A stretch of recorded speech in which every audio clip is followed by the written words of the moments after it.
Vés a teu, és passat aquesta nit, un senglat. Sabes? Coneixes? Un senglat, le sanglier. Donc Emin Joguer, le sangla? Bermis. Aradit, c'est Bermis. C'est tout petit que le langage construit ses aptitudes sonores, phonologiques, lexicales et morphosyntaxiques, c'est-à-dire la grammaire intériorisée tout petit par imitation des parents et de l'entourage. Donc quand cette construction se fait avec deux systèmes linguistiques, c'est plus formateur pour le cerveau que quand il a été réalisé avec un seul système, le français par exemple.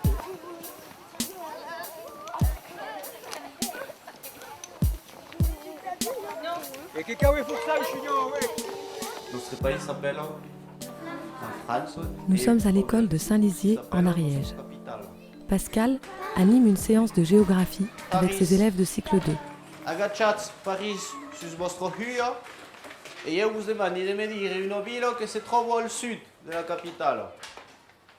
Donc on se peut ajouter à ce qu'il y a le tableau ici, au sud. Les enfants de cette classe bénéficient d'un enseignement en occitan sur la moitié de leur temps scolaire. Toulouse, Escarrazou. C'est un agaccio Toulouse et Perpignan, une Perpignan. Ils étudient ainsi en occitan plusieurs matières des programmes nationaux. Oh, fort plat. Les langues régionales ont dans l'éducation nationale un statut qui est tout à fait officiel. Il est ancien. Et pour ce qui concerne l'Académie de Toulouse, il répond en quelque sorte à une obligation morale, celle de transmettre aux enfants de Midi-Pyrénées à la fois un élément de leur culture, de leur histoire, mais aussi de leur patrimoine linguistique. Cela permet d'abord aux enfants de maîtriser plus profondément l'occitan, la langue et la culture. Cela leur permet aussi d'être familiarisés avec l'ensemble des langues romanes, qui sont très proches de l'occitan. Et cela leur donne enfin une très large ouverture d'esprit et permet de conforter leurs capacités. Les bilans que nous sommes amenés à réaliser de manière régulière montrent que les enfants qui bénéficient de cet enseignement ont de très bons résultats dans la totalité des matières. Comment cela se passe-t-il dans une classe bilingue ? À Tarbes, l'ouverture d'une section bilingue en maternelle se prépare. Les conseillers pédagogiques répondent aux questions des parents sur l'intérêt de cet enseignement, mais aussi sur le fonctionnement concret de ces classes. Ça va répondre à des questions de parents, mais ça répondra également à des questions d'enseignement sur l'organisation de l'école. Les contenus des programmes sont exactement les mêmes que pour les autres petits camarades qui resteraient ils sont dans une filière monolingue. Il n'y a aucune différence. La seule différence qu'il y aura avec une filière monolingue, c'est que le maître que les enfants vont avoir devant eux sera un maître qui, la moitié du temps, parlera en occitan, la moitié du temps parlera en français. Mais le contenu est exactement le même.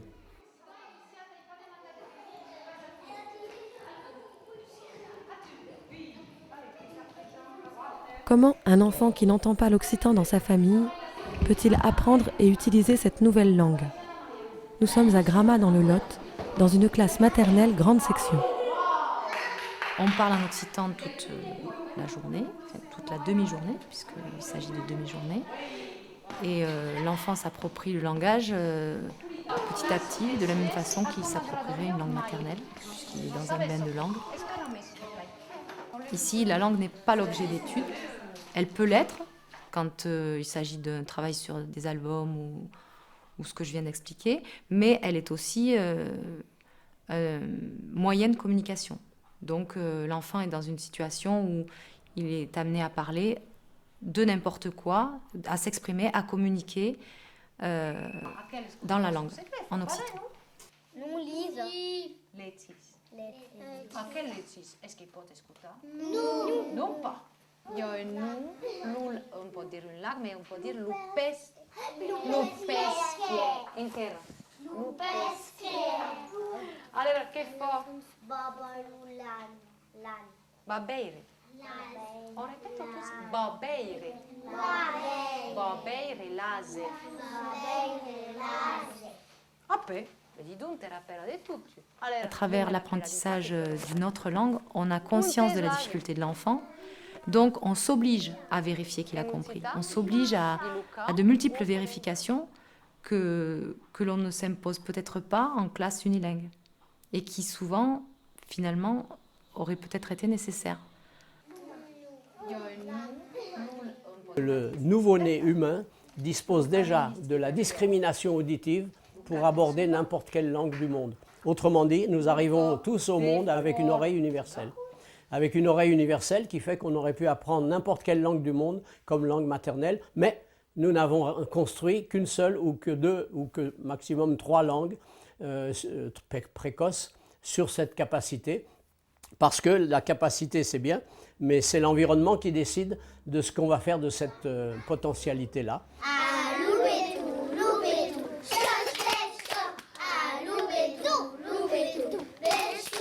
Je dirais qu'il y a beaucoup d'enfants il y en a au moins 5 ou 6 dans chaque classe qui ont une autre langue à la maison. Donc j'ai une petite fille qui parle polonais à la maison avec maman, français avec papa. Et elle a appris l'occitan naturellement. Elle est entrée dans la langue sans timidité, en jouant, en étant naturelle et en la vivant vraiment, quoi. Après, j'ai une petite fille qui parle anglais aussi à la maison, qui n'a eu aucun souci pour apprendre l'occitan, et des petits qui parlent marocain à l'Oustal aussi. Ces enfants-là sont souvent des moteurs pour leurs camarades, et ainsi ils apprennent l'occitan.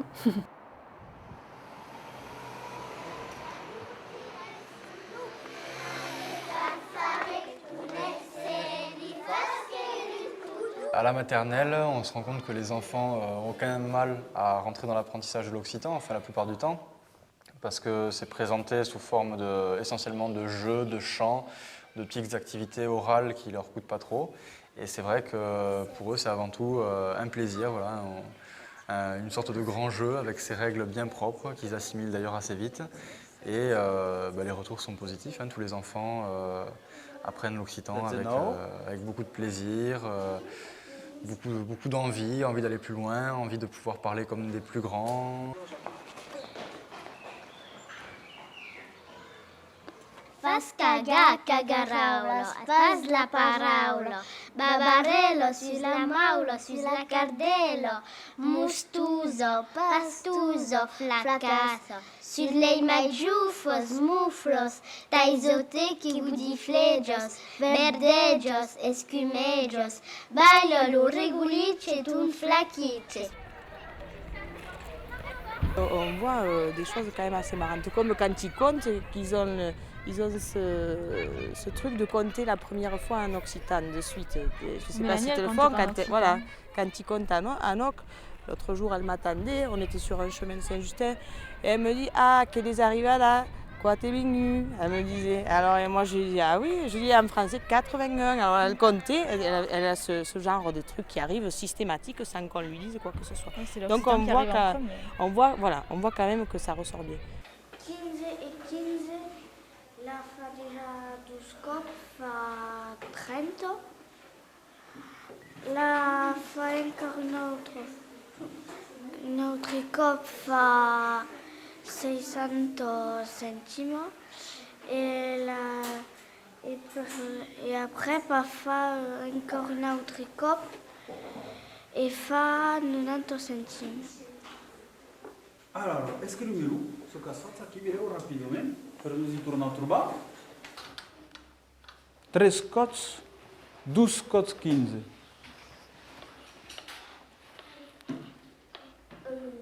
Vas-y, as du dre d'escafa.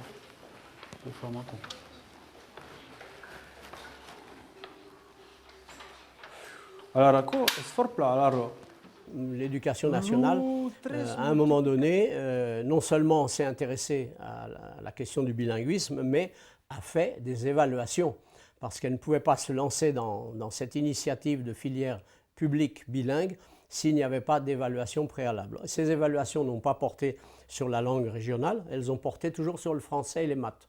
Et là, surprise, les évaluations ont donné de petits écarts dès le CP, toujours au profit des moyennes des classes bilingues comparées aux classes monolingues de même âge et de même niveau. Petits écarts dont on ne pouvait pas tirer grand-chose. Puis les écarts en CE, en cours élémentaire, se sont creusés un petit peu. Mais là aussi, on n'a pas voulu trop tirer prématurément les conclusions. Et puis d'un seul coup, au CM1, CM2, on a vu que les écarts étaient absolument devenus énormes, en tout cas très importants. Et les moyennes des classes bilingues étaient systématiquement supérieures en français et en maths aux moyennes des classes monolingues de même âge et de même niveau.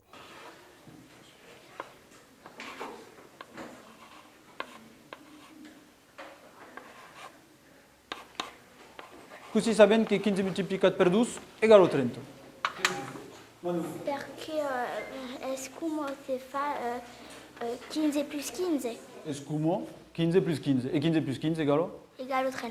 Égale 30. Basavets. D'accord. Dans le travail qu'on vient de voir, ce qui est la force de l'élève, la compétence particulière de l'élève, c'est d'être sur deux niveaux. Il est compétent dans la langue, qui est langue seconde, en répondant à une question que la classe a bâtie. Il est capable d'expliquer les étapes de son calcul, qui est complexe. Puteți copia serabet pe fața co, après puteți legi un livre per moment canțui amelus del sedu.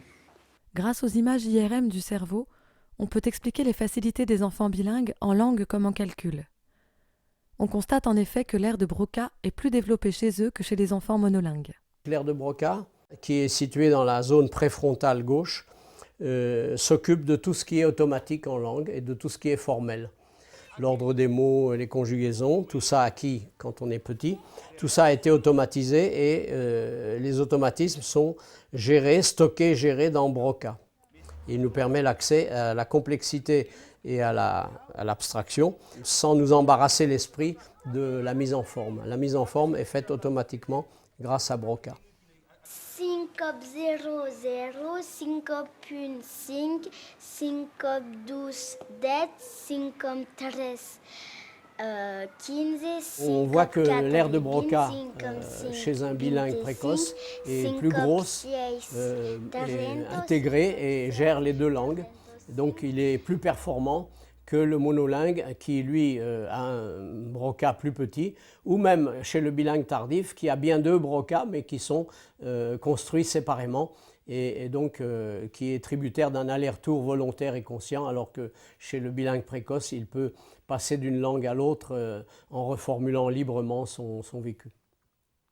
Una, dos y tres. Los pollitos dicen pío, pío, pío. Les élèves des classes français-occitan ont, comme tous, des séances de langues vivantes étrangères. Je ne connais pas trop l'occitan, mais je me rends compte qu'ils comprennent très vite ce que je dis. Bon, j'ai fait beaucoup de gestes et tout, mais en même temps, je sais qu'il y a des mots qui doivent se ressembler beaucoup à l'occitan. Donc, ils prennent comme ça même s'ils ne comprennent pas tout, ils rentrent très facilement. Parce que dans des autres écoles, par exemple, il y a des élèves qui se fâchent. Je comprends pas. Mais le fait de ne pas tout comprendre, c'est pas grave. Ils disent ça se ressemble à cette langue et pas à cette autre. Je crois que c'est très bien. Do you like tomatoes? Yes, I do. Un bilingue apprendra plus facilement l'anglais que son camarade monolingue du même âge et de même niveau socio-culturel.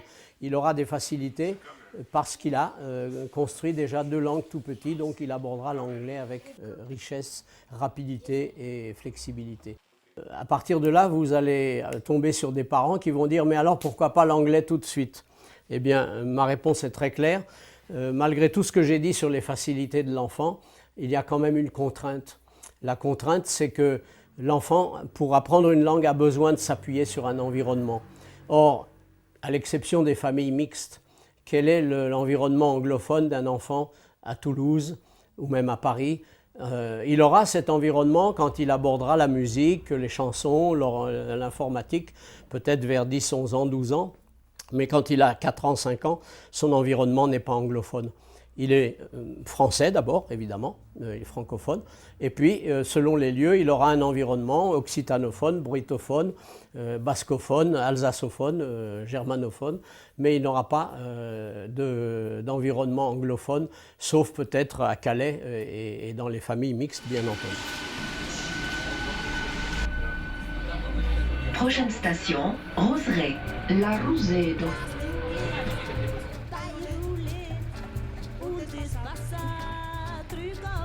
En Midi-Pyrénées, la langue et la culture occitane sont présentes à des degrés divers dans notre environnement.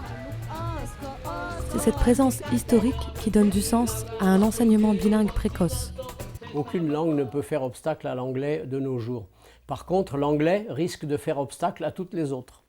Et par conséquent, il vaut mieux commencer par privilégier les langues qu'on a sous la main et qu'on peut ensuite passer à l'anglais quand le moment s'y prête et quand le moment est venu. On se trompe en cherchant quelle est la meilleure langue. Il n'y a pas de meilleure langue, il y a des langues. Et que toutes les langues que l'on enseigne et que l'on apprend, absolument toutes, sont au service d'autres langues. Ici, dans le cas d'un bilinguisme français-occitan, on est au service de l'apprentissage du français dans un premier temps, mais par rapport à ce que je vous disais de la communauté européenne, on est également au service de l'apprentissage de l'espagnol, de l'italien. On est là dans les langues de proximité, mais on va voir qu'on peut également être au service de l'apprentissage d'autres langues comme l'anglais, puisqu'on va développer cette aptitude à observer la langue, à regarder comment elle fonctionne. On va transférer. Et qu'en est-il de l'apprentissage de la lecture ? Lire et écrire s'apprend d'abord en français pendant les séances de français. Et très vite, en transférant leur savoir d'une langue à l'autre, les élèves savent aussi lire en occitan. Je trouve que les élèves sont très curieux et très demandeurs de tout, en fait. Ils se posent beaucoup de questions et ils aiment en poser et ils vont au-delà de ce qu'on peut simplement leur apporter. Ils aiment bien chercher par eux-mêmes. Ils ont un goût comme ça de la recherche et de l'ouverture. Il est vrai que les instituteurs eux-mêmes, les enseignants, constatent une grande créativité chez les enfants bilingues.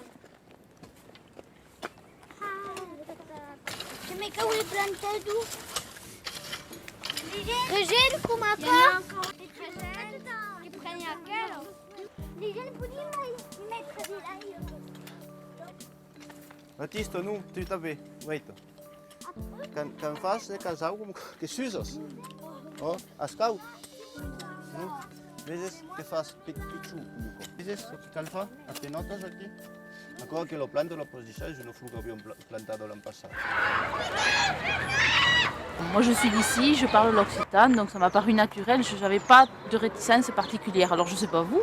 Nous on arrive de Bretagne en fait et on est arrivé au cours d'année l'année dernière, donc Diego était en moyenne section et on nous l'avait proposé. Donc quand on est venu visiter l'école pour l'inscription au mois d'octobre, on nous l'avait proposé et il avait l'air de vouloir le faire et puis c'était une façon aussi de s'intégrer à la région, de connaître un petit peu la langue. Et donc là, c'est la deuxième année qu'ils l'ont fait et ça se passe super bien. Et puis effectivement, il va continuer. J'avais un peu de crainte aussi au niveau de la lecture pour l'année prochaine. En ce qui me concerne, je peux vous rassurer au niveau de la lecture, puisque ma fille a démarré, celle qui a commencé l'occitan dès la mise en place, la première année. Donc c'est vrai que les peurs étaient là au départ. On les inscrit, on ne les inscrit pas avec différents parents.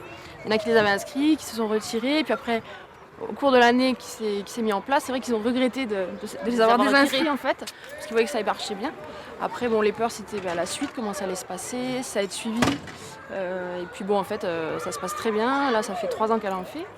Et puis maintenant, il y a même sa petite sœur qui en fait. Et, elles ont même une conversation à la maison, il y a un échange en occitan. Oui, parce que nous, on ne parle pas du tout l'occitan. Je faisais peur aussi, c'était tout ce qui était maths en occitan, etc. On se disait... c'est pas évident même pour nous parce que bon, moi je suis pas d'ici, et donc l'occitan c'était pas du tout mon truc quoi. Si par exemple des parents veulent aider leur enfant en maths et que l'enfant a un devoir à faire en maths et qu'il doit le rendre dans la langue régionale parce que ce cours-là a été fait et le devoir a été demandé en occitan par exemple. Eh bien, le parent peut suivre les travaux de l'enfant en français et ça sera tout bénéfice pour l'enfant qui aura à reformuler en français ce qu'il a appris en maths en langue régionale. Moi, c'est vrai que je ne pratique pas du tout. Donc, je me suis dit comment je vais faire. Et en fait, c'est lui qui m'apprend les petits mots et c'est lui qui me fait le professeur. Donc, il y a un échange, c'est super agréable, quoi. Du point de vue de la maîtrise des concepts, c'est une double entrée dans les concepts, que ce soit mathématiques ou scientifiques ou d'histoire géo. La double formulation est un renforcement des concepts. Des fois, ils parlent et puis il y a un mot occitan qui sort, ou à la maison. Bon. Mais ils savent que c'est de l'occitan. Ah oui, ils le savent. Oui, ils font bien la différence entre le français et l'occitan. Ils arrivent à bien jongler là-dessus. Il apprend, parce que moi j'ai une toute petite dernière et je lui demande si elle veut faire de l'occitan. Elle me dit oui et elle chante des chansons. Elle savait les chansons avant de rentrer en classe d'occitan. Voilà. Parce que sa sœur, elle chante à la maison. Et justement, j'ai mon aînée qui est en CE2 et elle fait l'initiation de temps en temps. Et son grand regret, c'est de ne pas avoir pu entrer dans la classe comme Diego et de l'apprendre. Elle m'en parle souvent d'elle. Mais c'était trop tard, donc... Et oui, il n'y a pas un CE2 en classe. Oui, voilà. Elle est rentrée, elle était en CE1 et c'était trop tard. C'est assez bénéfique, donc on tend vers ça aussi ici en Ariège. Les enfants qui suivent un enseignement bilingue au primaire peuvent le poursuivre dans le secondaire. Nous sommes à Saint-Afrique, dans l'Aveyron, qui avec Albi fut une des premières villes à proposer le bilinguisme français-occitan dans l'enseignement public. Le président de la société. Ici, au collège, les cours d'histoire sont donnés en occitan. Aujourd'hui, la révolution industrielle. Alors, quel est-ce qui parle aqui? Quel est-ce qui parle? On va vedere ce che caltrapa dins questi texti.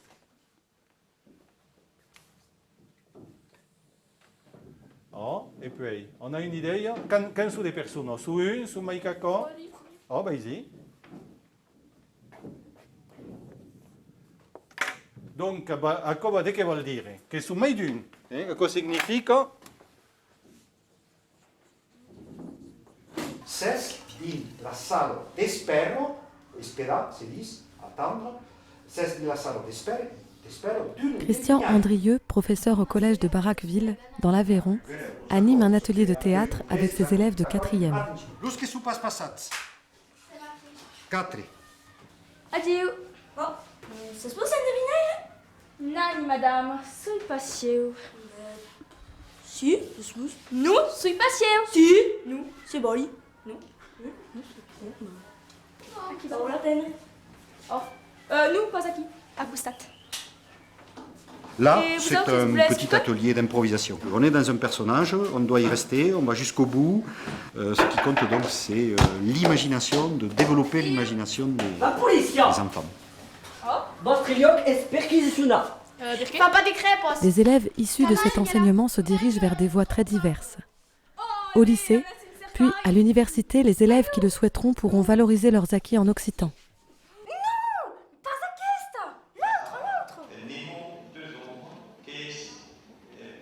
Dans l'Académie de Toulouse, le développement de l'enseignement bilingue français-occitan est prévu par un programme rectoral et par convention avec la région Midi-Pyrénées. L'occitan, c'est notre culture, c'est notre histoire. C'est la langue d'origine.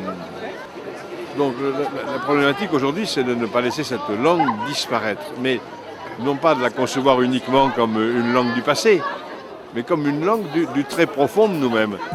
Et les jeunes, contrairement à ce que certains pourraient imaginer, les jeunes s'intéressent, se passionnent beaucoup plus qu'on ne le pense à tout ce qui est le nous d'origine. Même s'ils ne pratiquent pas toujours la langue au quotidien, nombreux sont ceux qui constatent les bénéfices de leur formation par l'enseignement bilingue français-occitan. Je suis Lila et fais une BTS audiovisuelle et une section image au lycée des Arènes. Et io faisem in rodace. Ce que ça m'a apporté, c'est simplement le plaisir de parler les langues latines. C'est bien de savoir dès qu'on est petit qu'il y a plusieurs modes de langue différents et qu'on peut apprendre à les parler et à les vivre. Allez, ciao bestia. Ugat. Allez. Pla.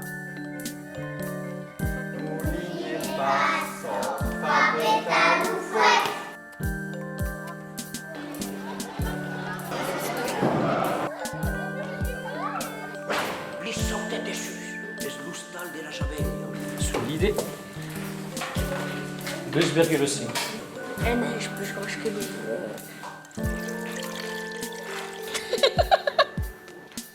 Perché?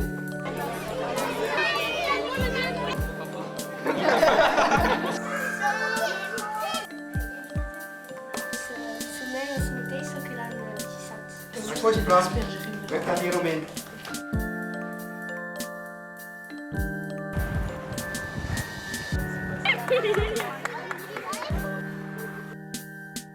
L'ulo e la cuillère. Che? Caperucci. Écrit et Graham, l'histoire des